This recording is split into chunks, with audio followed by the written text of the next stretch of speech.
A Argentina literalmente quebrou de novo. As reservas do Banco Central argentino já está líquida em menos 1 bilhão, segundo algumas fontes de dólares. Pois bem, eles não têm mais dinheiro para honrar os seus compromissos e nem sequer investidores disponíveis ou dispostos a emprestar dinheiro para a Argentina. Isso não é novidade, já aconteceu 9 ou 10 vezes desde os anos 2000, mas o ponto aqui desse vídeo é justamente outro. Javier Milei, um candidato que vem crescendo nas pesquisas, de acordo com algumas delas, ele está em primeiro lugar, e a mídia cisma em chamá-lo de candidato de extrema direita. Isso mostra um profundo desconhecimento dos jornalistas, da mídia, em entender as suas ideias e já o taxam de extrema direita, completamente oposto àquilo que ele defende. Bom, Javier Milei, ele é um economista que defende e estuda profundamente, conhece e defende a escola austríaca. Então ele é denominado um economista austríaco, assim como eu me considero austríaco sob o ponto de vista daquela economia que depois de estudar algumas delas, essa é a que eu mais vejo que explica a realidade.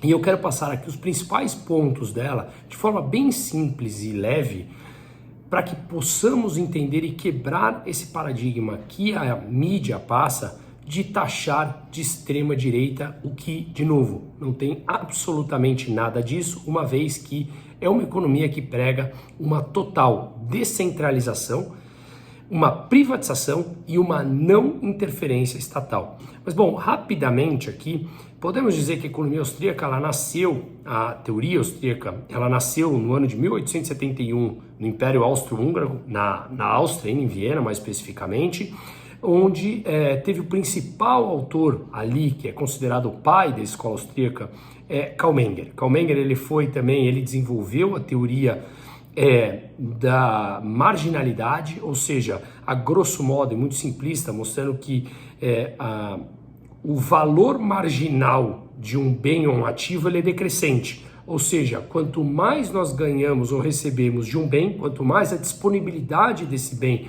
na economia, menor o valor que a gente atribui. E faz sentido, uma garrafa de água no deserto, ela pode valer muito. Se te entrega um caminhão-pipa no deserto, obviamente cada litro adicional de água vale menos, porque você já saciou a tua sede e não consegue carregar um caminhão-pipa nas costas. Então, coisas que parecem normais e óbvias são ditadas na economia austríaca, mas não são mencionadas nas chamadas escolas econômicas, na mainstream econômico. Então, depois disso, ele teve um outro, estou sendo bem simplista, ele teve ali um discípulo, que é Eugene von Bauer, e depois o Bauer, ele teve um outro discípulo que foi Ludwig von Mises, talvez o autor austríaco mais conhecido, em que ele desenvolveu a teoria dos ciclos econômicos. A grosso modo, ele mostrou por A mais B que a economia num socialismo não funciona, uma vez que o centro da economia são os preços, uma vez que o governo intervindo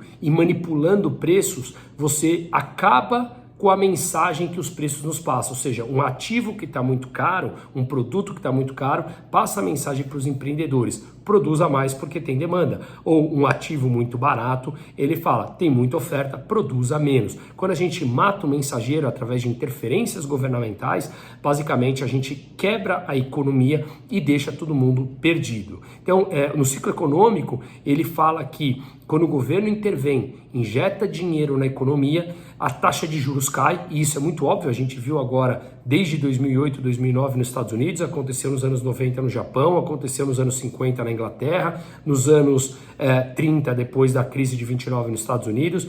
Quando você tem uma injeção muito grande de capital, as taxas de juros caem e isso obviamente faz com que o dinheiro fique mais barato e estimula a tomada de crédito, a tomada de empréstimo e, portanto, um aumento do endividamento público, das empresas e das famílias.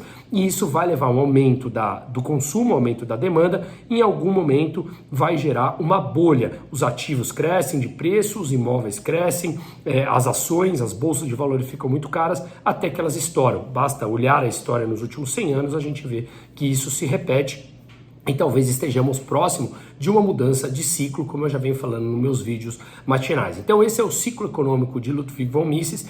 Depois veio dele o Friedrich von Hayek, em que em 1974 ele ganhou o prêmio Nobel, justamente aperfeiçoando, aprofundando o ciclo econômico desenvolvido por Mises. E basicamente a escola austríaca, então, ela mostra que uma interferência na economia do governo, ela destrói o processo econômico e mais, ela tem total interferência no social, porque isso pode prejudicar no médio e no longo prazo com todas as intervenções governamentais, por mais que no curto prazo pareça que está salvando. Então, são várias vertentes da escola austríaca. Eu resumi basicamente aqui. 2 pontos importantes também é o subjetivismo metodológico, ou seja, para cada um dos indivíduos nós atribuímos um valor a um produto ou serviço. Isso também é muito óbvio, mas não dito nas principais escolas econômicas. E o individualismo metodológico, ou seja, cada um de nós pensamos em nós primeiros, só que a gente só consegue ganhar dinheiro, ter uma empresa de sucesso se nós satisfazermos as necessidades dos demais, uma vez que os outros precisam comprar os bens ou serviços das nossas empresas para a gente ser bem sucedido e ela gerar emprego e gerar renda. Então, a escola austríaca, basicamente, ela prega a privatização de absolutamente tudo, a não interferência estatal e a comprovação de que quanto mais o governo intervém, quanto mais crédito manipulado ele dá, quanto mais subsídios, quanto mais mercado fechado, quanto mais privilégios de uma indústria frente à outra, isso pode causar certo boom de curto prazo, falso, não gera uma riqueza, um aumento de produtividade, muito pelo contrário, piora a produtividade, né? Porque você esconde os problemas injetando dinheiro lá, quando no fundo isso vai encarecer os produtos e gerar problemas sociais muito maiores no médio e no longo prazo. Então, voltando aqui ao Javier Milei, o que ele prega, nós pregamos, a escola austríaca prega, é uma não interferência do Estado em absolutamente nada, uma abertura do mercado para o setor privado em todos os setores, e uma verdadeira concorrência sem proteger cada país, a tua indústria, o teu setor privilegiado ou preferido, em detrimento de outros, ou seja, abre o mercado e aquele mercado verdadeiramente concorrente, com empresas concorrendo entre elas, as empresas mais eficientes são aquelas que permanecerão no mercado sem receber privilégio algum por parte do governo.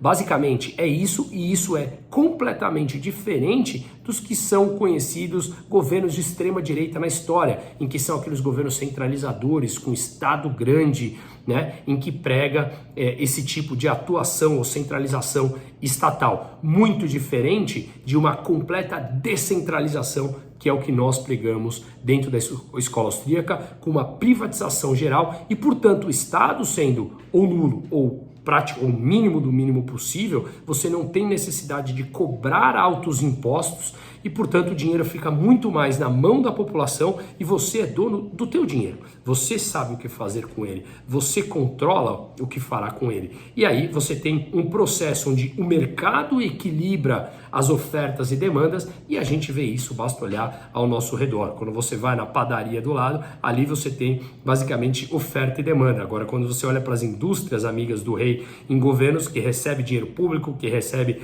taxas de juros mais vantajosas do que outros, você começa a ver privilégios. Então é radicalmente oposto ao que a grande mídia, que sequer quer conhecer as teorias econômicas, uma vez que isso sai do mainstream, isso sai do convencional, simplesmente o taxam de extrema direita. Então, é o que eu venho falando, não tem outro caminho a não ser a educação. Você pode concordar, você pode discordar, mas pelo menos temos que conhecer e entender antes de taxá-lo de algum adjetivo qualquer, que sabe que, colocando isso na primeira manchete, já olharão para ele de forma diferente. Javier Milei é um economista que prega a escola austríaca, que defende a escola austríaca, uma dolarização da economia argentina pelo peso não ter mais nenhuma confiança em absolutamente nenhum dos argentinos.